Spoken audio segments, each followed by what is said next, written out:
जी।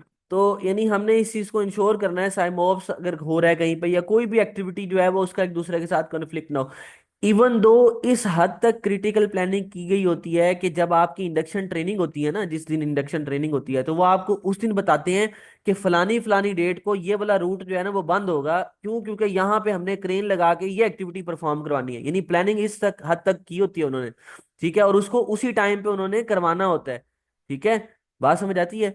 तो ये सारा सिनेरियो है। फिर परमिट टू वर्क सिस्टम जो है ये वहां पे इंप्लीमेंट किया जाता है ताकि एक्टिविटीज को कंट्रोल किया जाए। परमिट्स के जरिए आप कंट्रोल कर रहे होते हैं ना। परमिट एक इजाजतनामा है, एक फॉर्मल डॉक्यूमेंट है जो अलाउ करता है कॉन्ट्रैक्टर को कि वो क्लाइंट की वर्क प्लेस के ऊपर जाके काम करे। और क्लाइंट ये उसको तसल्ली देता है, ये उसको इंश्योर करवाता है कॉन्ट्रैक्टर को कि हमारी वर्क प्लेस के ऊपर किसी किस्म का हैजर्ड मौजूद नहीं है, आप जाके वहां काम करो। जो एग्जिस्टिंग कंट्रोल में ये ना जस्ट उनको मेंटेन करना है आपने, ये होता है परमिट का पर्पस। और जो जेएस से बनाया जाता है कॉन्ट्रैक्टर की तरफ से, जॉब सेफ्टी एनालिसिस, वो ये कर रहा होता है कि वो उस कॉन्ट्रैक्टर के काम से पैदा होने वाले जो हैजर्ड्स हैं, यानी एक्टिविटीज की वजह से जो हैजर्ड क्रिएट हो रहे हैं, उन हैजर्ड से जो है वो जेएस से इस चीज को इंश्योर करवा रहा होता है कि कॉन्ट्रैक्टर की जो क्लाइंट की जो वर्क प्लेस है उसको कोई नुकसान ना पहुंचे, या बाकी वर्कर्स को। यानी परमिट जो है वो वर्क प्लेस को कॉन्ट्रैक्टर के काम के लिए सेव कर रहा होता है, और जेएस से जो है वो कॉन्ट्रैक्टर के काम से पैदा होने वाली एक्टिविटीज, पैदा होने वाले हैजर्ड से जो है वो वर्क प्लेस को और बाकी वर्कर्स को सेव कर रहा होता है। ये मेजर डिफरेंस है इसके अंदर। बात समझ आ रही है? ठीक है, तो ये आ गया प्लानिंग और इसका फेज। फिर नेक्स्ट वो क्या कहता है, नेक्स्ट अब मॉनिटरिंग और मैनेजिंग का काम आ गया आपका। कि आपने क्लाइंट को अब मॉनिटर करना है और मैनेज करना है। क्लाइंट की क्या रिस्पॉन्सिबिलिटी है कि वो मॉनिटर करे वर्क टू इंश्योर सेफ्टी। अगर क्लाइंट उसको मॉनिटर नहीं करेगा तो कॉन्ट्रैक्टर अपनी मर्जी करेगा, अनसेफ काम करेगा। उसकी कोशिश ये होगी कि जल्दी से जल्दी काम को कंप्लीट करूं, जितने दिन मेरे बच जाएंगे वो मेरा बोनस है। ठीक है, तो इसलिए सेफ्टी के साथ काम करवाने के लिए क्लाइंट की ये रिस्पॉन्सिबिलिटी है कि वो कॉन्ट्रैक्टर को मैनेज कर, मॉनिटर करे उसको। फिर कहता है कि stop the work if it involve unsafe practices. तो स्टॉप वर्क अथॉरिटी किसके पास है? क्लाइंट के पास है।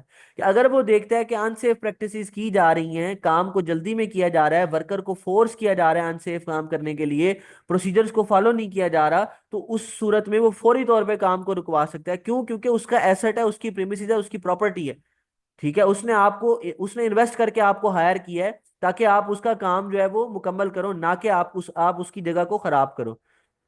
अब अगर उसके क्लाइंट की वर्क प्लेस के ऊपर कोई हादसा हो जाता है तो उससे क्लाइंट की भी रेपुटेशन खराब होती है और सारे मामलात उनको भी फेस करने पड़ते हैं, ना सिर्फ कॉन्ट्रैक्टर को। ठीक है, तो अब इसके लिए वो क्या करते होते हैं, auditing against agreed method statement is a good technique. यानी कि मैनेज करने के लिए, मॉनिटर करने के लिए कौन सी बेस्ट टेक्निक होती है कि जो एग्रीड, उनके जो वर्क मेथड स्टेटमेंट्स हैं उनके खिलाफ वो ऑडिट करवाएं। कौन करवाएगा ऑडिट? ऑडिट कौन करवाता है? क्लाइंट करवाता होता है। किसके खिलाफ ऑडिट, या किसका ऑडिट करवाएगा? वो कॉन्ट्रैक्टर का। किस चीज का ऑडिट होगा? कि जो एग्रीड उनकी मेथड स्टेटमेंट्स, जो जिस पे उन्होंने रजामंदी की थी, जो उनके दरमियान तय पाई थी, क्या वो हो भी रही है या नहीं हो रही। तो बेसिकली ऑडिट एक टेक्निक है एग्जामिनेशन की, चीजों को एग्जामिन करने की जो है वो टेक्निक है।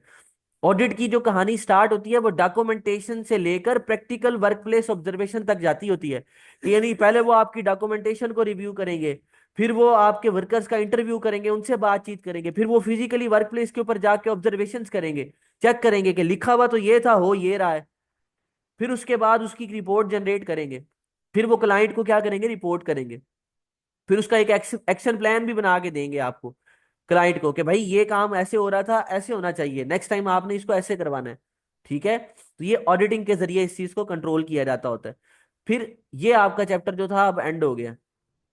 अब इस पूरे चैप्टर के अंदर आपने ये चार चीजें पढ़ी हैं। पहली चीज के to whom does an employer owe a duty with regard to health and safety.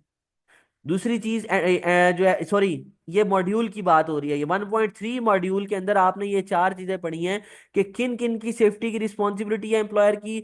दूसरा, कि how can directors influence health and safety.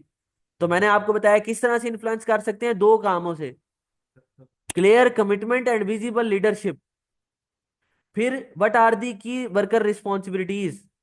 और फिर उसके बाद what would you look for check when selecting a contractor. आप contractor को select करते वक्त क्या क्या चीजें जो है वो किस किस चीज को आप करोगे, ये आपने पढ़ा है। ठीक है, अब ये इस पूरे चैप्टर की समरी है जो पूरे चैप्टर में आपने पढ़ा है। पूरे चैप्टर में सबसे पहले हमने तीन मेजर रीजंस को, पहले बेसिक डेफिनेशंस को पढ़ा था। बेसिक डेफिनेशंस के बाद हमने मेजर रीजंस को पढ़ा था, मोरल लीगल फाइनेंशियल रीजंस को पढ़ा था। उसके अंदर हमने डायरेक्ट इनडायरेक्ट कॉस्ट पढ़ी थी, इंश्योर्ड अनइंश्योर्ड कॉस्ट पढ़ी थी, आइसबर्ग प्रिंसिपल पढ़ा था। आईएलओ की कन्वेंशन मैंने बड़ी डिटेल में बताई थी क्या होती है, आईएलओ क्या होता है, रिकमेंडेशन क्या होती है। फिर उसके बाद कंसिक्वेंसेज ऑफ नॉन कंप्लायंस देखा था कि अगर हम हेल्थ एंड सेफ्टी को फॉलो नहीं करेंगे तो क्या नताइज भुगतने पड़ेंगे हमें।